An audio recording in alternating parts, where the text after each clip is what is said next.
और आम इंसानी दुनिया का कोई नामो निशान नहीं।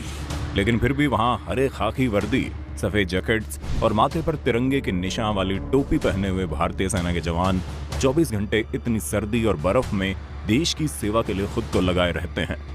एक देश प्रेम के अलावा इनके पास और क्या है जो इन्हें इतना कष्ट सह लेने की प्रेरणा देता है। लेकिन फिर मन में सवाल ये आते हैं कि आखिर कैसा होता होगा उनका जीवन उन वीरान पड़ी पहाड़ी सीमाओं पर, जहां पाकिस्तानी दुश्मन हर वक्त घात लगाए बैठे रहते हैं। कैसे गुजरता है इन सैनिकों का दिन इस सियाचिन बॉर्डर पर और किस तरह की ट्रेनिंग दी जाती है इन्हें। आज की इस वीडियो में हम सब यही जानेंगे कि किस ऊंचा युद्ध। नमस्कार दोस्तों, आप सबका फिर से एक नए वीडियो पे स्वागत है। आशा करता हूं कि आप लोग बहुत ही अच्छे होंगे। फिर से आ गया हूं एक नया वीडियो लेकर। इस वीडियो में आप लोग को दिखाने वाला हूं किस तरीके से हमारे भारतीय सेना के जवान सियाचिन ग्लेशियर पे किस तरीके से पहरेदारी करते हैं। आप लोग को इस वीडियो में दिखाने वाला हूँ। सियाचिन ग्लेशियर एक पूरा बर्फ़ का पहाड़ है। वहाँ पर इतनी ज़्यादा ठंड पड़ती है कि वहाँ पर कोई भी खाने का सामान आदमी लेके नहीं जा सकता। कोई भी खाने का सामान आप लेके जाएंगे तो वो तुरंत बर्फ़ बन जाता है। इतनी ज़्यादा वहाँ कड़ाके की ठंड पड़ती है कि अगर आदमी वहाँ पर कंबल उम्बल ना लिया रहे तो वो ठंड के मारे मर जाएगा। और वहाँ पर ऑक्सीजन की भारी कमी होती है। तो आइए इस वीडियो में देखते हैं किस तरीके से हमारे देश के जवान जो हमारे देश की रक्षा करते हैं वो किस तरीके से सियाचिन ग्लेशियर पर अपने देश की सुरक्षा के लिए अपनी ज़िंदगी में किस तरीके से सर्वाइवल करते हैं। आप लोग को इस वीडियो में दिखाने वाला हूँ। आप लोग इस वीडियो को देखकर काफ़ी ज़्यादा चौंक जाएंगे। तो आप लोग वीडियो में लास्ट तक बने रहिएगा और अगर चैनल पर नए हो तो चैनल को प्लीज़ सब्सक्राइब कर देना। और ये वीडियो जहाँ से मैंने लिया है उस चैनल का नाम है द मिस्टिका लैंड। तो आप लोग जाकर के चैनल को प्लीज़ सब्सक्राइब कर देना। इस वीडियो का लिंक आप लोग को डिस्क्रिप्शन में मिल जाएगा और इस वीडियो का पूरा क्रेडिट उन्हीं को जाता है। तो चलिए शुरू करते हैं। और आम इंसानी दुनिया का कोई नामो निशान नहीं। लेकिन फिर भी वहाँ हरे खाकी वर्दी, सफेद जैकेट्स और माथे पर तिरंगे के निशान वाली टोपी पहने हुए भारतीय सेना के जवान 24 घंटे इतनी सर्दी और बर्फ में देश की सेवा के लिए खुद को लगाए रहते हैं। एक देश प्रेम के अलावा इनके पास और क्या है जो इन्हें इतना कष्ट सह लेने की प्रेरणा देता है। लेकिन फिर मन में सवाल ये आते हैं कि आखिर कैसा होता होगा उनका जीवन उन वीरान पड़ी पहाड़ी सीमाओं पर, जहां पाकिस्तानी दुश्मन हर वक्त घात लगाए बैठे रहते हैं। कैसे गुजरता है इन सैनिकों का दिन इस सियाचिन बॉर्डर पर और किस तरह की ट्रेनिंग दी जाती है इन्हें। आज की इस वीडियो में हम सब यही जानेंगे कि किस ऊंचा युद्ध क्षेत्र है। अब आप इस बात से अंदाजा लगा सकते हैं कि अगर ये इतना ऊंचा है तो यहाँ की परिस्थितियां अपने आप में कितने कठिन होती होंगी। इतने कठिन कि सर्दी से अपने बदन को बचाते हुए ये जवान गोलियों से मरने की बजाय ऑक्सीजन की कमी से मर जाते हैं। जैसा कि हमने आपको बताया कि ये सबसे ऊंचा युद्ध क्षेत्र है, इसलिए यहाँ पर सांस लेने के लिए ऑक्सीजन की भारी कमी होती है।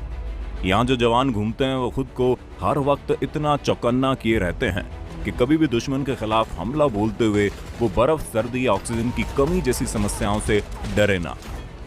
अब आप सोचेंगे ये जगह जब जीवन के लिए इतनी विषम है तो हमारे जवान यहाँ क्यों जाते हैं। तो इसका जवाब सिर्फ इतना है कि ये हिस्सा भी भारत का एक अभिन्न अंग है, जिस पर पाकिस्तान आए दिन अपने अधिकार का झूठा दावा पेश करते हुए घुसपैठ करता रहता है। इसलिए इस बर्फीले रेगिस्तान में देश के जवानों की तैनाती और उनके वहां के सर्वाइवल के लिए सरकार हर दिन करीब 4 से 8 करोड़ रुपए खर्च करती है। आप इसी खर्च से अंदाजा लगा सकते हैं कि ये जगह देश की अभिन्नता के लिए कितनी जरूरी है। इतने कठिन परिस्थितियों के बावजूद इस जगह देश के करीब 10,000 जवान हमेशा तैनात रहते हैं। यहाँ जिंदगी कितनी मुश्किल है, इसे अगर एक आंकड़े के तौर पर देखें तो पिछले 30 सालों में हमारे 846 जवानों ने यहाँ की विषमताओं के कारण अपनी जान गंवा दी है। सियाचिन ग्लेशियर 20,000 फीट की ऊंचाई पर है। यहाँ सैनिक एक साथ चलते हैं। समूह में चल रहे जवानों के पैर एक रस्सी से बंधे होते हैं ताकि कोई साथी अगर गिर या फिसल जाए तो उस ग्रुप से अलग ना हो पाए। ऊंचाई वाले जिस स्थान पर जवानों की तैनाती होनी होती है वहां तक पहुंचने के लिए सैनिकों को बेस कैंप से 10 दिन पहले ही यात्रा शुरू करनी पड़ती है। इसके लिए सैनिकों की टुकड़ी रात को 2:30 या 3 बजे निकल पड़ती है ताकि 9 बजे से पहले वहां पहुंचा जा सके। क्योंकि यहाँ दिन में बर्फ धंसने का खतरा ज्यादा रहता है, इसलिए सारी चढ़ाई रात में ही की जाती है।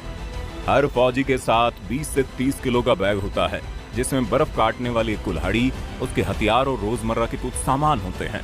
0 से नीचे तापमान रहने के बावजूद सैनिक पसीने से तरबतर होते हैं, क्योंकि शरीर पर 6-7 तय मोटे और गर्म कपड़े होते हैं। अपने तय पॉइंट पर पहुंचते पहुंचते फौजियों के शरीर और कपड़े के बीच पसीने की पतली परत जम जाती है। गर्मी बढ़ने के साथ इन परतों के टूटने की आवाजें सुनाई देती है।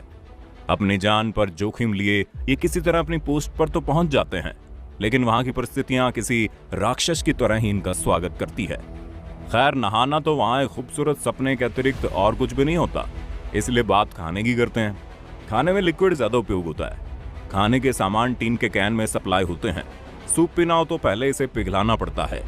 टिन का कैन भी पूरा जम चुका होता है, इसलिए इसे पहले मध्यम आंच पर रखकर थोड़ी देर अंदर जमे सूप को पिघलाते हैं, और जैसे ही सूप पिघलता है वैसे ही बिना देरी किए उसे पीना होता है, क्योंकि अगर तापमान -60 डिग्री है तो वापस से इस पिघले सूप को बर्फ या कहें सूप का पत्थर बनने में ज्यादा देर नहीं लगती।